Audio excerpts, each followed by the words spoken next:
Welcome to How to Become a Production SQL Database Administrator. My name is Raphael. One of the responsibilities of the database administrator is the integrity of the data. And one of the things that the DBA needs to be conscious of is a rough estimation of how much data is in per table. Now, there are various reports that he can generate and write complicated scripts to get that. But the other way to do it is as following. So if we go to our database here and expand it, and then go to our AdventureWorks 2014 and right-click Reports, Standard Reports, and here are all the options of reports that he can get. Disk usage by top tables, disk usage by tables, partition, blocking, and so on. So as I select one of these options, it'll give me a report that allows you to view it. So let's, for example, this is one we want to use is disk usage by top tables.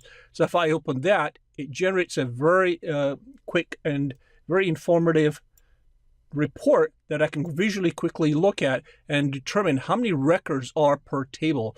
And as you can see, the sales order detail is 121,000 records, which is a very small amount of number, but at least in a very large database, if I just want a quick snapshot of how much data is being utilized or how much is being updated, if I've also got a snapshot of this from prior days, then I can do a comparison. If I right click here, you can export the data to an Excel.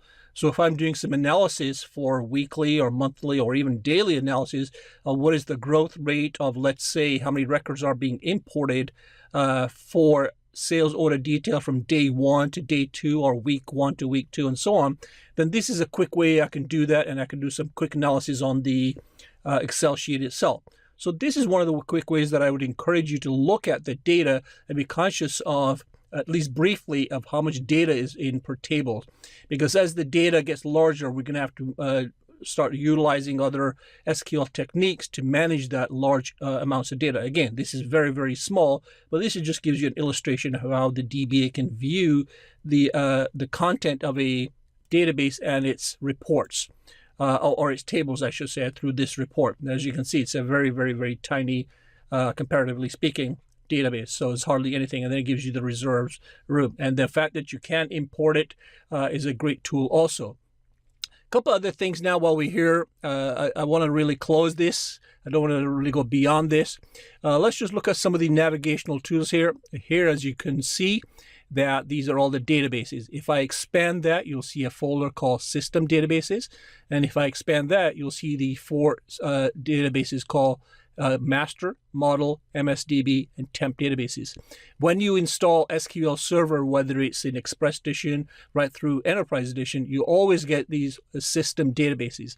These are mandatory and they're essential for the SQL to serve in a nutshell. And let's collapse that. Here, obviously, these are called, anytime you create a database, that is referred to as what's called a user-defined databases, and you must make up backups of not only of this but also the system databases, especially the master. Well, I say especially, but especially the master, the MSDB. These must be backed up as they have critical data that's relevant to SQL. So this is a user-defined table, and this should be backed up here. You'll notice we have 2 databases called Report Server and Report Server Temp database. This particular databases are only installed if at the time of installation of SQL Server you've opted for installing of reporting services. This is the only time you'll see it. If you don't, you won't see those. Let's continue with here. Here obviously is the security. So security, obviously, as you gathered, is essential for SQL administration and for the responsibility of job. So here you can create what are called logins, or SQL logins. If I expand that, you'll see these are the logins. Now, in order for you to access, or a user to access SQL Server itself, you must create a login. So this is where it starts. Roles are basically groups of logins, and so these are server roles. These are by default server roles. If I click on System Admin, this is what was called System Admin. It's called the SA account, and this particular role has what's called godlike powers, meaning if you're a part of this particular role or group, then you can control every single aspect of SQL management. So you want to be aware of that. You can, of course, so I'll continue with that. And then again, we've got these various tabs that we can look at.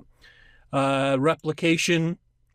Replication is a part of the SQL where you literally replicate data from one source to another. So we've gone over that, and we will go over that in the upcoming videos that I will be showing to you. This is one of the greater features that we have, so I'll be discussing that. And lastly, what I want to just quickly look at is SQL agent and SQL jobs. One of the responsibilities of a DBA is to ensure that anything that can be automated should be automated. And if he wants to do that, and an example would be a backup of this database. If I want a set schedule to back this data up on a daily basis or weekly basis or monthly basis, I'm not going to go in there and go right click, task, and backup, and then continue with this window and go okay.